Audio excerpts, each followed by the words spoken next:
അടുത്തായിട്ട് നമ്മൾ ഡിസ്കസ് ചെയ്യാൻ പോകുന്നത് ടാർഗറ്റിംഗ് ഫ്രെയിംസ് എന്നുള്ളതാണ്. ടാർഗറ്റിംഗ് ഫ്രെയിംസ് പേരിലുണ്ടല്ലേ, ചില ഫ്രെയിംസിലേക്ക് ടാർഗറ്റ് ചെയ്യാം. അതിന്റെ സിറ്റുവേഷൻ എന്താണെന്നുള്ള ഫസ്റ്റ് നമ്മൾ പറയാം. നമ്മൾ പറഞ്ഞു ഫ്രെയിം സെറ്റ് ടാഗ് ഉപയോഗിച്ചിട്ട് ബ്രൗസർ വിൻഡോനെ വിവിധ സെക്ഷനുകളായിട്ട് പാർട്ടീഷൻ ചെയ്യാന്ന് പറഞ്ഞു, അല്ലെങ്കിൽ വിവിധ ഫ്രെയിമുകളായിട്ട് തിരിക്കാന്ന് പറഞ്ഞു. നമുക്ക് ഏത് ഫ്രെയിമിലും വേണമെങ്കിലും നമുക്ക് ഹൈപ്പർ ലിങ്ക്സുകൾ ക്രിയേറ്റ് ചെയ്യാൻ പറ്റും. ഹൈപ്പർ ലിങ്ക്സുകൾ നൽകാൻ സാധിക്കും അർത്ഥം. ഹൈപ്പർ ലിങ്ക്സ് എന്താണെന്നൊക്കെ നമ്മൾ പറഞ്ഞായിരുന്നു അല്ലെ. ഒരു HTML ഡോക്യുമെന്റിൽ നിന്ന് മറ്റൊരു HTML ഡോക്യുമെന്റിലേക്ക് മൂവ് ചെയ്യാൻ വേണ്ടിയിട്ട് സഹായിക്കുന്നതാണ് hyper links. Hyper link create ചെയ്യാൻ സഹായിക്കുന്ന ടാഗ് ഏതാണെന്ന് നിങ്ങൾക്ക് അറിയാം. ഏതാണ്? A tag. അതൊരു കണ്ടെയ്നർ ടാഗ് ആണ്. ഓക്കെ, ഇവിടെ നമ്മൾ പറയാൻ പോകുന്നത് ഒരു എക്സാമ്പിൾ വെച്ചിട്ട് നമുക്ക് പറയാം. അപ്പോൾ നമുക്ക് കുറച്ചും കൂടി വ്യക്തമായിട്ട് മനസ്സിലാവും. ഈ കാണുന്ന എക്സാമ്പിളിൽ രണ്ട് ഡിഫറെന്റ് പേജുകൾ ക്രിയേറ്റ് ചെയ്യുന്നുണ്ട്. ഒന്നാമത്തെ പേരാണ് main.html. ഒരു പേര് കൊടുത്തുന്നുള്ളൂ, ഇഷ്ടമുള്ള പേര് കൊടുക്കാം. ഒരു HTML പേജ് ആണ്, അതുകൊണ്ടാണ് .html എന്ന് പറഞ്ഞ് കൊടുത്തിരിക്കുന്നത് ഫയൽ എക്സ്റ്റൻഷന്. അതിൽ നമ്മൾ ജസ്റ്റ് നോക്കി നോക്കാം. HTML സ്റ്റാർട്ട് ചെയ്ത്, ഹെഡ് സ്റ്റാർട്ട് ചെയ്ത്, ടൈറ്റിൽ സ്റ്റാർട്ട് ചെയ്ത്, ടൈറ്റിലുള്ള ലെഫ്റ്റ് ഫ്രെയിം കൊടുത്തിട്ടുണ്ട്. പിന്നെ ടൈറ്റിൽ ക്ലോസ് ചെയ്ത്, ഹെഡ് ക്ലോസ് ചെയ്ത്, ബോഡി BG കളർ കൊടുത്തിട്ടുണ്ട്, ടെക്സ്റ്റ് ഒക്കെ അതൊക്കെ ഇരിക്കട്ടെ. H2 ഹെഡിങ് കൊടുത്തിട്ടുണ്ട്, സെലക്ട് ദി ഓപ്ഷൻ എന്ന് പറഞ്ഞ ഹെഡിങ് കൊടുത്തിട്ടുണ്ട്. ഫോണ്ട് സൈസ് കൊടുത്തിട്ടുണ്ട്. ഞാൻ next ahref equal to bio.html. അപ്പൊ bio.html എന്ന് പറയുന്ന ഒരു അതിലേക്ക് പോകുന്ന ഒരു ഹൈപ്പർ ലിങ്ക് ആണ് ക്രിയേറ്റ് ചെയ്യാൻ പോകുന്നത്. ടാർഗറ്റ് ഈക്വൽ ടു എന്ന് പറയുമ്പോൾ ആ ഹൈപ്പർ ലിങ്കിന്റെ ടാർഗറ്റ് ആണ് അവിടെ നൽകിയിട്ടുള്ളത്. Target equal to right frame എന്ന് കൊടുക്കുന്നത്. Target equal to right frame. അപ്പോ ഞങ്ങൾ പറഞ്ഞു ടാർഗറ്റ് എന്നുള്ളതിലെ ആട്രിബ്യൂട്ടിൽ നൽകേണ്ടത്, ടാർഗറ്റ് എന്ന് പറയുന്ന നമ്മൾ ഒരു കാര്യം പറയാൻ വിട്ടുപോയി. ഇവിടെ ടാർഗറ്റ് എന്ന് പറയുന്ന ആട്രിബ്യൂട്ട് ആണ് എന്തിനു വേണ്ടി ഉപയോഗിക്കുന്നത്? ടാർഗറ്റ് ചെയ്യാൻ, ഒരു ഫ്രെയിമിലേക്ക് ടാർഗറ്റ് ചെയ്യാൻ വേണ്ടിയിട്ട് ഉപയോഗിക്കുന്നതെന്ന് മനസ്സിലാക്കുക. പിന്നെ നമ്മൾ ടാർഗറ്റ് ഏതിലേക്കാണോ, പിന്നെ വേറെ ഇതിന് മുമ്പ് നമ്മൾ ഡിസ്കസ് ചെയ്തുള്ള സംഭവം തന്നെയാണ്. നെയിം എന്ന് പറയുന്ന ഒരു ആട്രിബ്യൂട്ട് ഉണ്ട്. അതായത് ഇപ്പൊ നമ്മൾ തൊട്ട് മുമ്പ് പറഞ്ഞതാണ് എന്തിനാണ്, ഓരോ ഫ്രെയിമിനും പേര് നൽകാൻ വേണ്ടിയിട്ട് ഉപയോഗിക്കുന്നതാണ് നെയിം എന്ന് പറയുന്ന ആട്രിബ്യൂട്ട്. നമ്മൾ തൊട്ട് മുമ്പ് പറഞ്ഞ കാര്യം തന്നെയാണ്. ഇവിടെ ahref equal to bio.html, പിന്നെ target equal to right frame, പിന്നെ ബയോഗ്രഫി ക്ലോസ് ചെയ്തു, പിന്നെ br ടാഗ് കൊടുത്തിട്ടുണ്ട്. br ടാഗ് എന്തിനാ? നെക്സ്റ്റ് ലൈനിലേക്ക് വരാൻ വേണ്ടി, ലൈനിനെ ബ്രേക്ക് ചെയ്യാൻ വേണ്ടിയിട്ട്. ഓക്കെ, പിന്നെ ഇതിന്റെ ഒരു ഔട്ട്പുട്ട് നോക്കുമ്പോൾ കുറച്ചുകൂടി വ്യക്തമായിട്ട് മനസ്സിലാവും. അങ്ങനെ 3 ഹൈപ്പർ ലിങ്ക്സ് അവിടെ ക്രിയേറ്റ് ചെയ്തിട്ടുണ്ട്. ഫസ്റ്റ് ഹൈപ്പർ ലിങ്കിന്റെ പേര് ബയോഗ്രഫി, രണ്ടാമത്തെ പേര് പോയട്രി, മൂന്നാമത്തെ പേര് ഫിക്ഷൻ. ഈ 3 കൊടുത്തിട്ടുണ്ട്. ഓക്കെ, ഈ പേജിന്റെ പേര് എന്താണ്? main.html ആണെന്ന് പറഞ്ഞു. നെക്സ്റ്റ് നമ്മള് വേറൊരു ഫയൽ ക്രിയേറ്റ് ചെയ്യാണ്. ആ ഫയലിൽ എന്താ കൊടുത്തിരിക്കുന്നത്? HTML head, title targeting frames, title close ചെയ്തു, ഹെഡ് ക്ലോസ് ചെയ്തു. അവിടെ ഞാൻ ശ്രദ്ധിക്കേണ്ടത് frame set cols equal to 200 എന്നാണ്. അപ്പൊ എന്ന് പറയുമ്പോൾ കോൾസ് ആണ് ഇവിടെ ഉപയോഗിച്ചിട്ടുള്ളത്. അപ്പൊ വെർട്ടിക്കൽ ഡിവിഷൻ ആണ് നടക്കുന്നത്, പാർട്ടീഷനിങ് ആണ് നടക്കുന്നത്. 2 എണ്ണേ കൊടുത്തിട്ടുള്ളൂ, 200ഉം ആസ്റ്ററിക്കും എന്ന് പറയുമ്പോൾ 200 പിക്സൽ ആണ് ഫസ്റ്റത്തെ വരിക. ബാക്കി എത്രയാണ് ബാക്കിയുള്ളത് വെച്ചാൽ അതായിരിക്കും നെക്സ്റ്റ് സെക്ഷൻ ആയിട്ട് പറയുന്നത്. അതാണ് ഇത് മീൻ ചെയ്യേണ്ടത്. അപ്പൊ 2 സെക്ഷൻ ഉണ്ട് പറഞ്ഞു. ആ ഔട്ട്പുട്ട് കാണുമ്പോൾ മനസ്സിലാകുന്നുണ്ടാവും. അതിൽ 2 സെക്ഷൻ വന്നിട്ടുണ്ട്. അതില് ഒന്നാമത്തെ എന്ന് പറയുമ്പോൾ 2 ഫ്രെയിമുകൾ. ഒന്നാമത്തെ ഫ്രെയിമിൽ കൊടുത്തിട്ടുണ്ട് frame src equal to main.html, name equal to left frame. അപ്പോ frame src equal to main.html എന്ന് പറയുമ്പോൾ main.html ഓൾറെഡി നമ്മൾ ഇതിന് തൊട്ട് മുമ്പ് എന്ത് ചെയ്യുന്നുണ്ട്? ഉണ്ടാക്കി വെച്ചിട്ടുണ്ട്. അതിലെന്താണ് എന്താ ഉള്ളത് വെച്ചാൽ അതായിരിക്കും ഒന്നാമത്തെ ഫ്രെയിമിലേക്ക് ലോഡായി വരിക. ആ ഔട്ട്പുട്ട് നോക്കുമ്പോൾ മനസ്സിലാകുന്നുണ്ട്. ആ ഹെഡിങ് വന്നിട്ടുണ്ട് അല്ലെ, സെലക്ട് ദി ഓപ്ഷൻ എന്ന് പറഞ്ഞ ഹെഡിങ് വന്നിട്ടുണ്ട്. ബയോഗ്രഫി, പോയട്രി, ഫിക്ഷൻ എന്ന് പറഞ്ഞ 3 ഹൈപ്പർ ലിങ്ക്സും നിങ്ങൾക്ക് ഇപ്പോൾ കാണാവുന്നതാണ്. ഓക്കെ, അതിനുശേഷം രണ്ടാമത്തെ ഫ്രെയിമിന്റെ പേര് മാത്രമേ നൽകിയിട്ടുള്ളൂ, src നൽകിയിട്ടില്ല. എന്ന് പറയുമ്പോൾ രണ്ടാമത്തെ ഫ്രെയിമിലേക്ക് എന്ത് ലോഡായി വരണം എന്നുള്ളത് എന്ത് ചെയ്തിട്ടില്ല, നൽകിയിട്ടില്ല എന്നർത്ഥം. പകരം എന്ത് നൽകിയിട്ടുണ്ട്? പേര് നൽകിയിട്ടുണ്ട്. പേരെന്താണ്? Right frame. ഒരു പേര് കൊടുത്തുള്ളൂ, ഇഷ്ടമുള്ള പേര് കൊടുക്കാം. ആണെങ്കിൽ XY എന്ന് കൊടുക്കാം, ABC എന്ന് കൊടുക്കാം, നമുക്ക് ഇഷ്ടമുള്ള പേര് കൊടുക്കാം. നമുക്ക് എപ്പോഴും പേരുകൾ നൽകുമ്പോൾ കുറച്ച് സ്യൂട്ടബിൾ ആയിട്ട് പെട്ടെന്ന് മനസ്സിലാക്കും. റൈറ്റ് ഫ്രെയിം എന്ന് പറയുമ്പോൾ റൈറ്റ് സൈഡിലെ ഫ്രെയിം നമുക്ക് പെട്ടെന്ന് മനസ്സിലാക്കാൻ പറ്റുന്നുണ്ട്. അത്തരം പേരുകൾ നമ്മൾ എന്ത് ചെയ്യും? ചൂസ് ചെയ്യും. ഇനി ഇത് എക്സിക്യൂട്ട് ചെയ്ത് കഴിഞ്ഞാൽ, ഈ ഫയൽ എക്സിക്യൂട്ട് ചെയ്ത് കഴിഞ്ഞാൽ ഒന്നാമത്തെ ഫ്രെയിമിലേക്ക് main.html എന്ന് പറയുന്ന ആ ഫയൽ ലോഡായി വരും. അപ്പൊ അതാണ് നിങ്ങൾ അവിടെ ഒരു ബ്ലൂ കളറിൽ കാണുന്നത്. പിന്നെ രണ്ടാമത്തെ ഫ്രെയിമിലേക്ക് പ്രത്യേകിച്ച് ഒന്നും ലോഡ് ചെയ്തിരുന്നില്ല.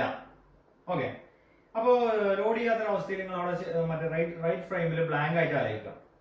ഇനി നമ്മൾ ഒന്നാമത്തെ ഫ്രെയിമിൽ ബയോഗ്രഫി എന്ന് പറയുന്ന ഹൈപ്പർ ലിങ്കിൽ ക്ലിക്ക് ചെയ്യാം. അപ്പൊ ഹൈപ്പർ ലിങ്കിൽ ക്ലിക്ക് ചെയ്യുമ്പോൾ നമ്മൾ ഫസ്റ്റ് മെയിൻ ഡോട്ട് HTML പറഞ്ഞിട്ടുണ്ട് ബയോഗ്രഫി എന്ന് പറയുന്ന ഹൈപ്പർ ലിങ്കിൽ ക്ലിക്ക് ചെയ്യുമ്പോൾ ഏത് ഫയലാണ് ഓപ്പൺ ആയി വരേണ്ടത് എന്നുള്ളത് അല്ലെ, അതാണ് bio.html. അപ്പൊ bio.html എന്ന് പറഞ്ഞൊരു ഫയൽ ഉണ്ടാക്കി വെച്ചിരിക്കണം, അല്ലെങ്കിൽ ഉണ്ടാവണം. അതിനുള്ള എന്താണെന്ന് വെച്ചാൽ കണ്ടന്റ് ഉണ്ടാവണം.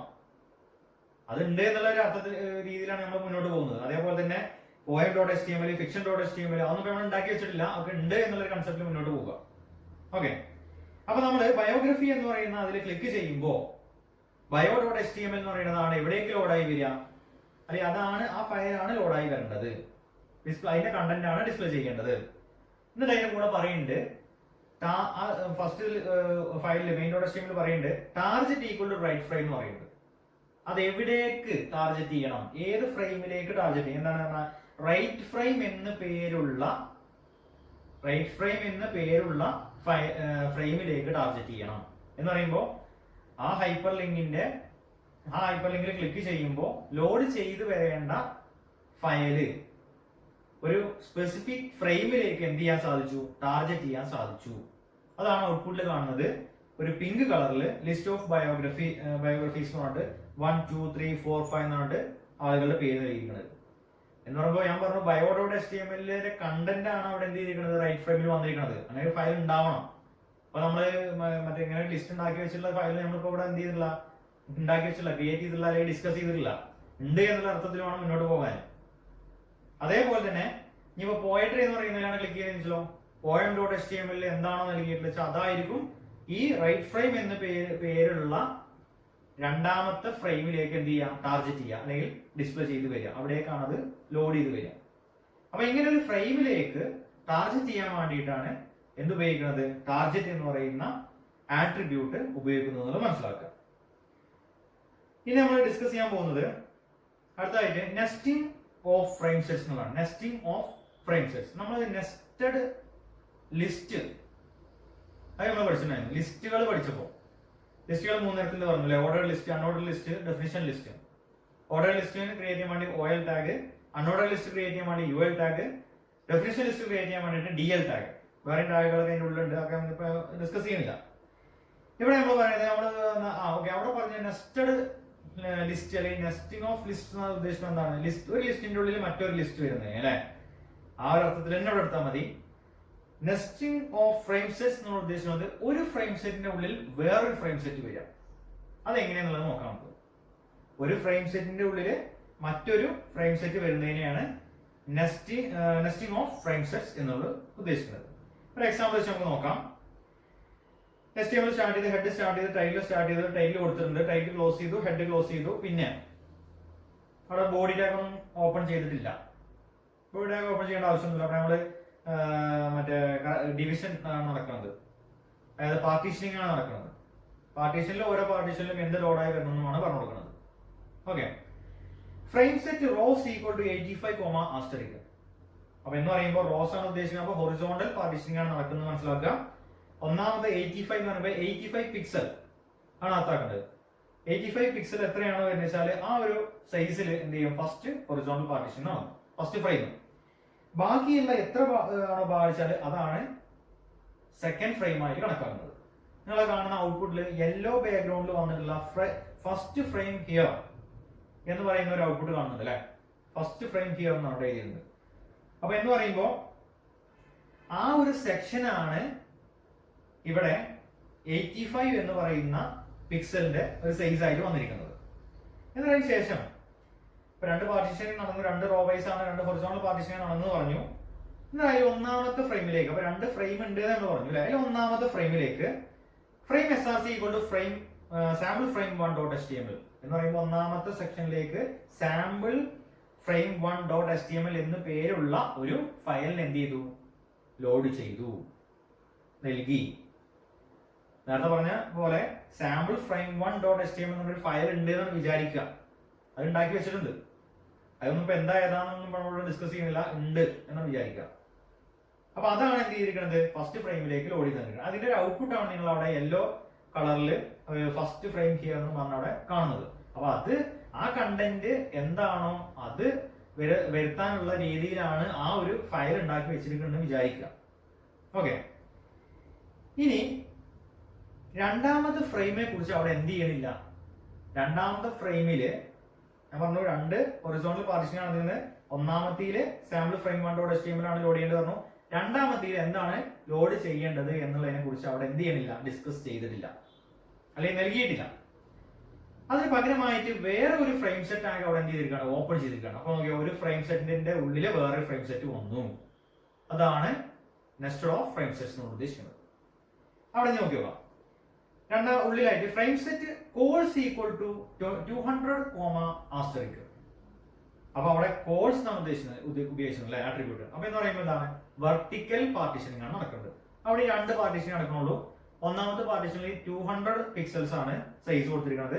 ബാക്കിയുള്ളത് എത്രയാണെന്ന് വെച്ചാൽ അതാണ് രണ്ടാമത്തെ പാർട്ടീഷനിൽ പറയുന്നത്. എന്നിട്ട് അതിൽ വ്യക്തമായിട്ട് പറയേണ്ടത് അതിലിപ്പോ ഒന്നാമത്തെയും രണ്ടാമത്തെയും ആരൊക്കെ വരണം എന്നുള്ളത്. Frame SRC equal to sample frame 2.html. Okay, അതാണ് അവിടെ സെക്കൻഡ് ഫ്രെയിം ഹിയർ എന്ന് പറഞ്ഞാൽ അവിടെ വന്നിരിക്കുന്നത്. പിന്നെ frame SRC equal to sample frame 3.html. അതാണ് ഒരു ബ്ലൂ ബാക്ക്ഗ്രൗണ്ടില് തേർഡ് ഫ്രെയിം ഹിയർ എന്ന് വന്നിരിക്കുന്നത്. അപ്പൊ ഈ പറഞ്ഞ sample frame 1, sample frame 2, sample frame 3 എന്ന് പറയുന്ന ഫയൽസുകളൊക്കെ ഉണ്ടാവണം. അത് ഉണ്ട് എന്നുള്ള കൺസെപ്റ്റിലാണ് നമ്മളിപ്പോൾ പറഞ്ഞു പോകുന്നത്. ഓക്കെ, അതിനുശേഷം ഫ്രെയിം സെറ്റ് ഉള്ളിലത്തെ ഫ്രെയിം സെറ്റ് ആക്കി എന്ത് ചെയ്തു, ക്ലോസ് ചെയ്തു. അതിനുശേഷമാണ് പുറത്തെ ഫ്രെയിം സെറ്റ് ആക്കി എന്ത് ചെയ്യുന്നത്, ക്ലോസ് ചെയ്യുന്നത്. പിന്നെ HTML ക്ലോസ് ചെയ്തു.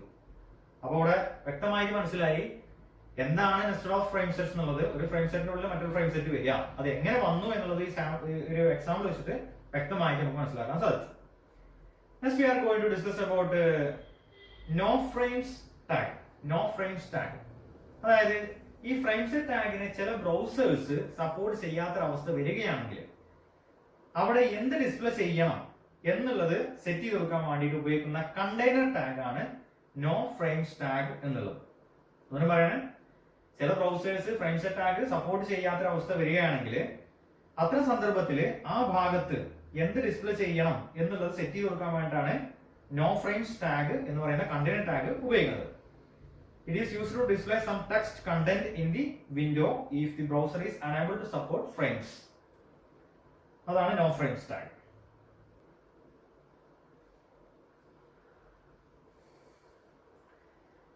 അടുത്തതായിട്ട് നമ്മൾ ഡിസ്കസ് ചെയ്യാൻ പോകുന്നത് how to create forms in a web page. Web പേജിൽ നമുക്ക് എങ്ങനെ ഫോംസുകൾ ക്രിയേറ്റ് ചെയ്യാം എന്നുള്ളതാണ് ഡിസ്കസ് ചെയ്യുന്നത്. അതിനുവേണ്ടി ഉപയോഗിക്കുന്ന ടാഗ് ഫോം എന്ന് പറയുന്ന ടാഗ് തന്നെയാണ്. ഫോംസ് ക്രിയേറ്റ് ചെയ്യാൻ വേണ്ടി ഉപയോഗിക്കുന്ന ടാഗ് ആണ് ഫോം എന്ന് പറയുന്ന ടാഗ്. ഇതൊരു കണ്ടെയ്നർ ടാഗ് ആണെന്ന് മനസ്സിലാക്കുക. നമുക്കറിയാം ഫോം എന്ന് പറയുമ്പോൾ നമ്മൾ പലതരത്തിലുള്ള ഫോമുകൾ, ഓൺലൈൻ ഫോമുകളൊക്കെ ഫില്ല് ചെയ്തിട്ടുണ്ട് അല്ലെ. നമ്മളിപ്പോൾ ഒരു ഫേസ്ബുക്കിൽ അക്കൗണ്ട് ക്രിയേറ്റ് ചെയ്യുകയാണെങ്കിൽ അതിന് ഫോം ഫില്ല് ചെയ്യേണ്ടതായിട്ടുണ്ട്. ഒരു ജിമെയിൽ അക്കൗണ്ട് ക്രിയേറ്റ് ചെയ്യുകയാണെങ്കിൽ ഒരു ഫോം ഫില്ല് ചെയ്യേണ്ടതായിട്ടുണ്ട്. ഒരു ട്വിറ്റർ അക്കൗണ്ട് ക്രിയേറ്റ് ചെയ്യുകയാണെങ്കിൽ അതിനും നമ്മളൊരു ഫോം ഒക്കെ ഫില്ല് ചെയ്തിട്ടാണ് ചെയ്യുന്നത്. എന്ന് പറയുമ്പോൾ ഡാറ്റ കളക്ട് ചെയ്യുക എന്നുള്ളതാണ് ഉദ്ദേശിക്കുന്നത്. ഡാറ്റയെ എന്ത് ചെയ്യാം, കളക്ട് ചെയ്തിട്ട് ബാക്കെൻഡിൽ എന്ത് ചെയ്യുന്നുണ്ട്, ആ ഡാറ്റ സെൻഡ് ചെയ്യുന്നുണ്ട്, ബാക്കെൻഡിലേക്ക് സെൻഡ് ചെയ്യുന്നുണ്ട്. എന്ന് പറയുമ്പോൾ നമ്മളൊരു client to web server communication ഒക്കെ നമ്മൾ ഡിസ്കസ് ചെയ്തതാണ് 4th ചാപ്റ്ററിൽ. അവിടെ നമ്മൾ പറഞ്ഞിട്ടുണ്ടായിരുന്നു അല്ലെ, ക്ലയന്റിൽ നിന്ന് വെബ് സെർവറിലേക്ക് ഡാറ്റ എന്ത് ചെയ്യുന്നുണ്ട്, സെൻഡ് ചെയ്യുന്നുണ്ട് എന്നുള്ളതൊക്കെ. നമ്മള് വെബ് പേജുകൾ പറഞ്ഞപ്പോ സ്റ്റാറ്റിക് വെബ് പേജ്, അതേമാതിരി ഡൈനാമിക് വെബ് പേജ് ഒക്കെ പറഞ്ഞിട്ടുണ്ടായിരുന്നു.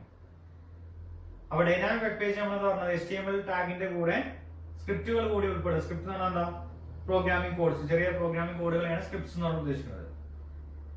അപ്പോ ഇങ്ങനെ ഫോമിലൂടെ നമ്മൾ കളക്ട് ചെയ്യുന്ന ഡാറ്റയെ അല്ലെങ്കിൽ ഫോമിലൂടെ കളക്ട് ചെയ്യുന്ന ഇൻപുട്സിനെ എന്ത് ചെയ്യുന്നുണ്ട്, വെബ് സെർവറിലേക്ക് എന്ത് ചെയ്യുന്നുണ്ട്, നൽകുന്നുണ്ട് എന്ന് മനസ്സിലാക്കുക.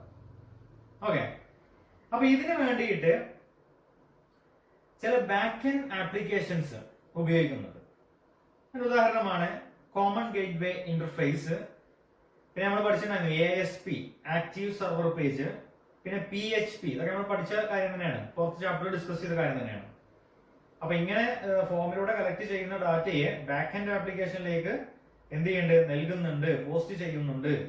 അതിനുവേണ്ടി ഉപയോഗിക്കുന്ന ചില ആപ്ലിക്കേഷൻസിനാണ് ഇപ്പൊ നമ്മൾ ജസ്റ്റ് എക്സാമ്പിൾസ് ആയിട്ട് പറഞ്ഞത്. അതായത് പ്രോസസ് ചെയ്യാൻ വേണ്ടി ഉപയോഗിക്കുന്നത്, ഈ data process ചെയ്യണല്ലോ.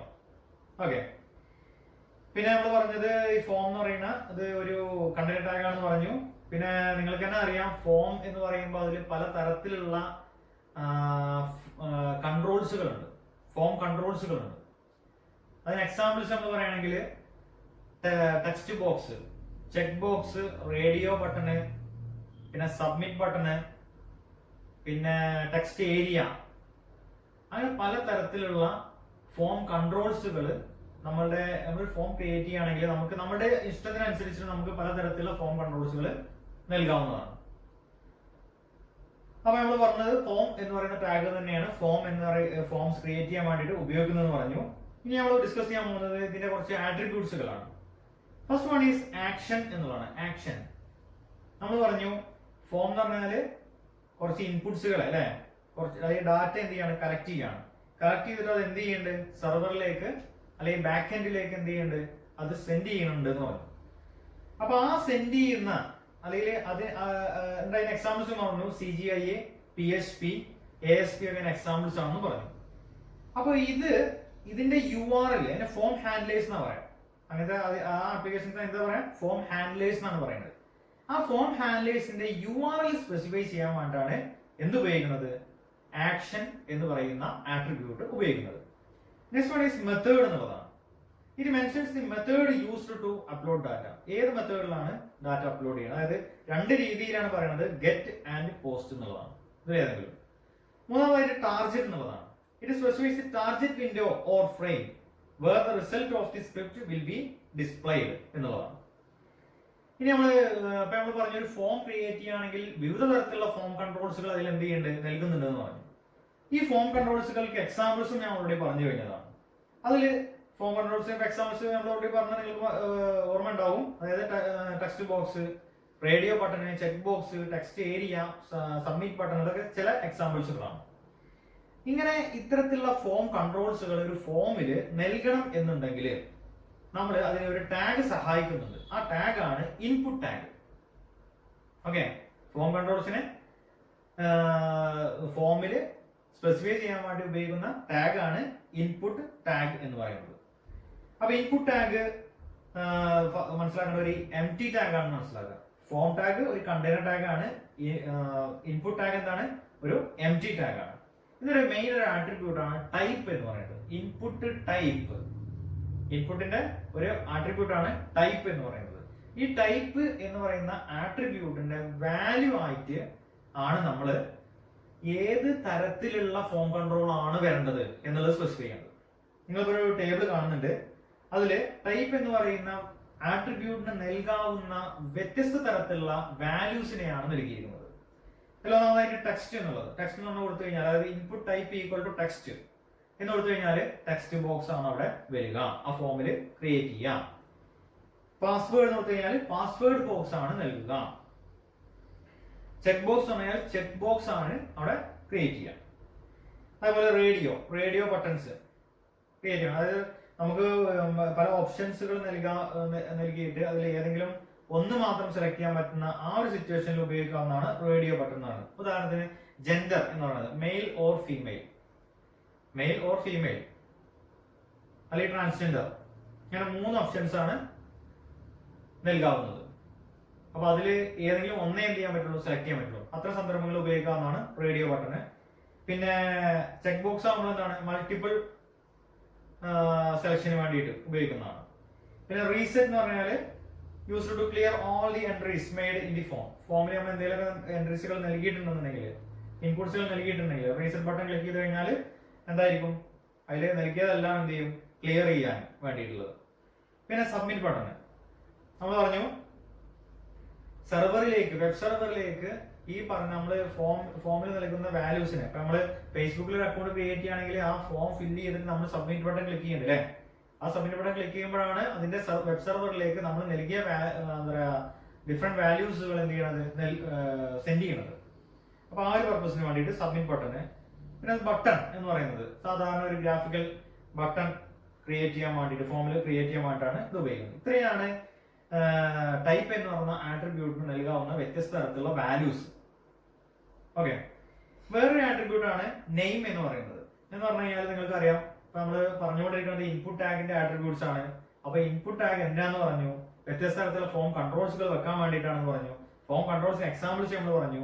Text box, radio button, check box, submit button ഒക്കെ എക്സാമ്പിൾസ് ആണെന്ന് നമ്മൾ പറഞ്ഞു. അപ്പൊ നെയിം എന്ന് പറയുന്നത് എന്തിനായിരിക്കും?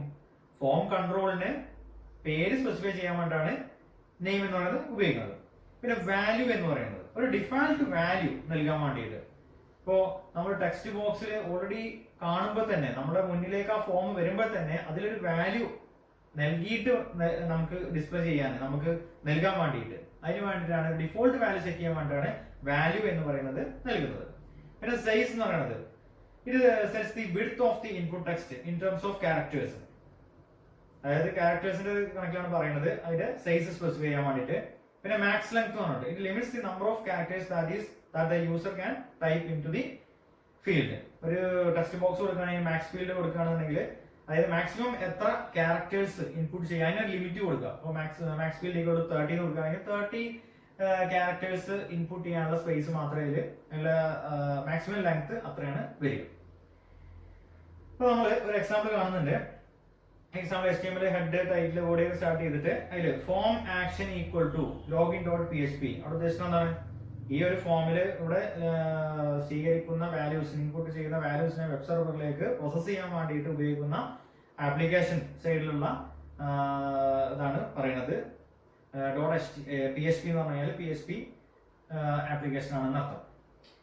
പിന്നെ മെത്തേഡ് ഈക്വൽ ടു പോസ്റ്റ്. പിന്നെ P നെയിം. നെയിം എന്ന് പറഞ്ഞിട്ട് ആംബർസൺ NBSP സെമിക്കോളൻ, ആംബർസൺ NBSP സെമിക്കോളൻ, അങ്ങനെ 2-3 കൊടുത്തിട്ടുണ്ട്. എന്തിനാ NBSP സെമിക്കോളൻ ഉപയോഗിക്കുന്നത്? സ്പേസ് വരാൻ വേണ്ടിയിട്ടാണ്. സ്പേസ് കിട്ടാൻ വേണ്ടിയിട്ടാണ് എന്ത് ഉപയോഗിക്കുന്നത്? ഈ പറയുന്ന എൻറ്റിറ്റി ഉപയോഗിക്കുന്നത്. പിന്നെ ഇൻപുട്ട് ടൈപ്പ് ചെയ്യുക, ഔട്ട്പുട്ട് കൂടി വെച്ച് കമ്പയർ ചെയ്ത് കഴിഞ്ഞാൽ മനസ്സിലാക്കും. നെയിം എന്നുള്ള വന്നിട്ടുണ്ട്, അതിനുശേഷം 3 NBSP കൊടുത്തിട്ടുണ്ട്, അപ്പൊ ചെറിയ ഗ്യാപ്പ് വന്നിട്ടുണ്ട്. പിന്നെ ഇൻപുട്ട് ടൈപ്പ് ചെയ്യുക ടെക്സ്റ്റ് എന്നാണ് കൊടുത്തിരിക്കുന്നത്, അപ്പൊ ടെക്സ്റ്റ് ബോക്സ് ആണ് വന്നിരിക്കുന്നത്. അതിൽ തന്നെ name equal to first name എന്നാണ് കൊടുത്തിട്ടുണ്ട്. എന്ന് പറയുമ്പോൾ അതിന്റെ ഒരു പേര് കൊടുത്തു, ഫസ്റ്റ് നെയിം എന്നാണ് അതിന്റെ പേര്. പിന്നെ സൈസ് ഈക്വൽ ടു 30 എന്ന് കൊടുത്തിട്ടുണ്ട്. പിന്നെ മാക്സ് ലെങ്ത് ഈക്വൽ ടു 25 എന്ന് കൊടുത്തത്. സൈസ് ഈക്വൽ ടു 30 എന്ന് പറയുമ്പോൾ 30 ക്യാരക്ടേഴ്സ് ഇൻപുട്ട് ചെയ്യാൻ, അത്രയും വിഡ്ത്തില്, അത്രയും സൈസില് അവിടെ എന്ത് ചെയ്യും? ആ ടെക്സ്റ്റ് ബോക്സ് അതിന്റെ സൈസ് ആണ് അവിടെ സ്പെസിഫൈ ചെയ്യുന്നത്. പിന്നെ മാക്സ് ലെങ്ത് ഈക്വൽ ടു 25 എന്ന് പറയുമ്പോൾ ഓൾറെഡി പറഞ്ഞു കഴിഞ്ഞാൽ മാക്സിമം 25 ക്യാരക്ടേഴ്സേ ഉള്ളൂ അതിൽ എന്ത് ചെയ്യാൻ പറ്റുക? എൻ്റർ ചെയ്യാൻ പറ്റുള്ളൂ എന്നർത്ഥം. പിന്നെ അതിന് ശേഷം P ടാഗ് ക്ലോസ് ചെയ്തു. പിന്നെ നെക്സ്റ്റ് P ടാഗ് ഓപ്പൺ ചെയ്ത് പാസ്വേഡ് എന്നാണ് കൊടുത്തിട്ടുണ്ട്. അതിൽ input type equal to password. അപ്പൊ അവിടെ പ്രത്യേകിച്ച് പാസ്വേഡ് കൊടുത്തതിന് ശേഷം NBSP ഒന്നും കൊടുത്തില്ല, അത് പറഞ്ഞ സ്പേസ് ഒന്നുമില്ല. Input type equal to password എന്ന് പറയുമ്പോൾ ഒരു പാസ്വേഡ് ബോക്സ് ആണ് അവിടെ ഡിസ്പ്ലേ ചെയ്യുന്നത്. പിന്നെ നെയിം ഈക്വൽ ടു ഒരു പേര് കൊടുത്തു, size equal to 30, max length equal to 25. നമുക്ക് നേരത്തെ പറഞ്ഞ അതേപോലെ തന്നെയാണ്. P ടാഗ് ക്ലോസ് ചെയ്തു, PR ടാഗ് ക്ലോസ് ചെയ്തു. പിന്നെ കുറെ NBSP കൊടുത്തിട്ടുണ്ട്, കുറെ സ്പേസ് വരാൻ വേണ്ടിയിട്ട്. അതിനുശേഷം input type equal to reset എന്ന് പറയുമ്പോൾ നമ്മൾ പറഞ്ഞു കഴിഞ്ഞു റീസെറ്റ് ബട്ടൺ സെറ്റ് ചെയ്യാൻ വേണ്ടിയിട്ടാണെന്ന് പറഞ്ഞു. വാല്യൂ ഈക്വൽ ടു ക്ലിയർ, അതാണ് അവിടെ ക്ലിയർ എന്ന് പറഞ്ഞ് ആ ബട്ടന്റെ പുറത്ത് വന്നിരിക്കുന്നത്. നെക്സ്റ്റ് ഒരു ബട്ടൺ കൊടുത്തിരിക്കുന്നത് input type equal to submit. അത് സബ്മിറ്റ് ബട്ടൺ ആണ് ഉദ്ദേശിക്കുന്നത്. Value equal to send. അപ്പൊ അവിടെ എന്താണ് ആ സെൻഡ് എന്ന് പറഞ്ഞ വാല്യൂ ഈക്വൽ ടു സെൻഡ് എന്ന് പറഞ്ഞ കൊടുത്ത കാരണമാണ് അവിടെ സെൻഡ് എന്ന് പറഞ്ഞിട്ട് ആ ബട്ടന്റെ മുകൾഭാഗത്തായിട്ടാണ് ഡിസ്പ്ലേ ചെയ്യുന്നത്. ഒരു ഫോം ക്രിയേറ്റ് ചെയ്യുന്നതിനെ കുറിച്ചാണ് നമ്മൾ പറഞ്ഞുകൊണ്ടിരുന്നത്. അതിൽ ഇൻപുട്ട് എന്ന് പറഞ്ഞാൽ ടാഗ് വിവിധ തരത്തിലുള്ള ഫോം കൺട്രോൾസുകൾ ഇൻപുട്ട് ചെയ്യാൻ വേണ്ടി അല്ലെങ്കിൽ സെറ്റ് ചെയ്യാൻ വേണ്ടിയിട്ടാണ് മനസ്സിലാക്കുക. അതിന്റെ ഇമ്പോർട്ടന്റ് ആട്രിബ്യൂട്ട് ആണ് ടൈപ്പ് എന്നുള്ളത് മനസ്സിലാക്കുക. വിവിധ തരത്തിലുള്ള ഫോം കൺട്രോൾസുകളെ ഇൻപുട്ട് ചെയ്യാൻ വേണ്ടിയിട്ട് നമ്മൾ ടൈപ്പ് ഈക്വൽ ടു എന്ന് പറഞ്ഞിട്ടാണ് അതിന്റെ ആട്രിബ്യൂട്ട്സ് ആയിട്ട് വാല്യൂസ് ആയിട്ട് നൽകേണ്ടത്. ടെക്സ്റ്റ് ആണെങ്കിൽ text, password password, reset, submit, അങ്ങനെ ആ ഒരു ടേബിൾ നമ്മൾ കണ്ടല്ലോ, ആ ടേബിളിനനുസരിച്ച് നമ്മൾ നൽകി കഴിയാം. അപ്പൊ ഇതിന്റെ ഔട്ട്പുട്ട് ആണ് നിങ്ങൾ കൂടെ കണ്ടിട്ടുള്ളത്. അടുത്തായി നമ്മൾ ഡിസ്കസ് ചെയ്യുന്നത് ടെക്സ്റ്റ് ഏരിയ ടാഗ് എന്നുള്ളതാണ്. Text area tag text box നമ്മൾ ഓൾറെഡി പറഞ്ഞു കഴിഞ്ഞു. ടെക്സ്റ്റ് ബോക്സ് പറയുമ്പോൾ ഒരു സിംഗിൾ ലൈനിലാണ് അല്ലെ കാര്യങ്ങൾ പറയുന്നത്. സിംഗിൾ ലൈൻ ഓഫ് ടെക്സ്റ്റിനെ സ്വീകരിക്കാൻ വേണ്ടിയിട്ടാണ്. നേരെ മറിച്ച് ടെക്സ്റ്റ് ഏരിയ എന്ന് പറയുന്നത് ഒരു പോസ്റ്റൽ അഡ്രസ്. ഫോർ എക്സാമ്പിൾ ആയിട്ട് പറയുന്നത് പോസ്റ്റൽ അഡ്രസ് എന്ന് പറയുമ്പോൾ മൾട്ടിപ്പിൾ ലൈൻസ് ഉണ്ടാവും അല്ലെ. അങ്ങനെ മൾട്ടിപ്പിൾ ലൈൻസ് ഓഫ് ടെക്സ്റ്റിനെ സ്വീകരിക്കാൻ വേണ്ടിയിട്ടാണ് ഒരു കണ്ടെയ്നർ ടാഗ് ആയിട്ടുള്ള ടെക്സ്റ്റ് ഏരിയ എന്ന് പറയുന്ന ടാഗ് ഉപയോഗിക്കുന്നത്. അതിന് ആട്രിബ്യൂട്ട്സ് ഉണ്ട്, നെയിം, റോസ്, കോൾസ്. നെയിം എന്ന് പറയുമ്പോൾ പേര് നൽകാൻ വേണ്ടിയിട്ട്, റോസ് എന്ന് പറയുമ്പോൾ ടെക്സ്റ്റ് ഏരിയ കൺട്രോളിന്റെ എത്ര rose, number of rows specify ചെയ്യാൻ വേണ്ടിയിട്ട്, കോൾസ് എന്ന് പറയുമ്പോൾ number of it indicates number of columns in N text area എന്ന് പറയുമ്പോൾ ഉദ്ദേശിക്കുന്നത് പറഞ്ഞു കൊടുക്കുന്നത് നമ്മളിപ്പോ കോൾസി ഈക്വൽ ടു 30 എന്ന് പറഞ്ഞു കൊടുത്തു കഴിഞ്ഞാൽ ഉദ്ദേശിക്കുന്നത് 30 അക്ഷരങ്ങൾ നൽകാൻ അത്രയും വലുപ്പത്തിൽ അല്ലെങ്കിൽ അത്രയും വിഡ്ത്ത് വരുന്നുള്ള അർത്ഥത്തിൽ. ഫോർ എക്സാമ്പിൾ കാണുന്നുണ്ട് അവിടെ form action equal to guest book dot PHP method equal to positive text area rows equal to 10 cols equal to 30 name equal to address enter your address. അവിടെ ടെക്സ്റ്റ് ഏരിയ എന്നൊരു output ശ്രദ്ധിച്ചാൽ മനസ്സിലാകും. അവിടെ rose equal to 10 എന്ന് പറയുമ്പോൾ 10 rose enter ചെയ്യാൻ പാകത്തിലുള്ള text area ആണ് വന്നിരിക്കുന്നത്. കോൾസ് ഈക്വൽ ടു 30 പറയുമ്പോൾ 30 അക്ഷരങ്ങൾ നൽകാൻ പാകത്തിലുള്ള ഒരു ലൈനിൽ കേട്ടോ, ഒരു ലൈനിൽ 30 അക്ഷരങ്ങൾ നൽകാൻ പാകത്തിലുള്ള അത്രയും വിഡ്ത്ത് അവിടെ വന്നിട്ടുണ്ട്. അതിന്റെ പേര് കൊടുത്തു, അഡ്രസ് എന്നുള്ള തന്നെയാണ് പേര് കൊടുത്തിരിക്കുന്നത്. എന്റർ യുവർ അഡ്രസ് എന്ന് കൊടുത്തിട്ടുണ്ട്, അതിൽ വന്നിട്ടുണ്ട്. ടെക്സ്റ്റ് ഏരിയ ക്ലോസ് ചെയ്തു, ഫോം ക്ലോസ് ചെയ്തു. ഇത്രയാണ് ഒരു ടെക്സ്റ്റ് ഏരിയയെ കുറിച്ച് പറയാനുള്ളത്.